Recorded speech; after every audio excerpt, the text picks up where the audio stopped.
รงนี้ที่ต้องต่อนะฮะตะแกรงตรงนี้ที่ต้องใช้ในการกรองเศษ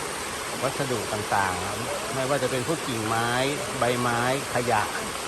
ก่อนที่จะเข้าสู่ท่อเพื่อนำไปใช้ในวัดนะแล้วก็มาจากด้านโน้นน้ำตกเส้นนี้มาจาก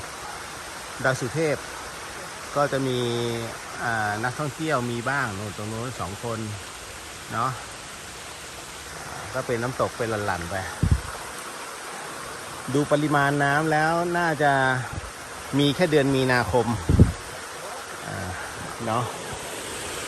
อันนี้ตอนนี้น้องเนนทั้งหลายก็เตรียมพร้อมเดี๋ยวรอพระท่านมาสั่งการเนาะ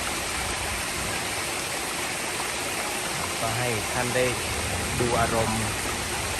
ในช่วงแบบนี้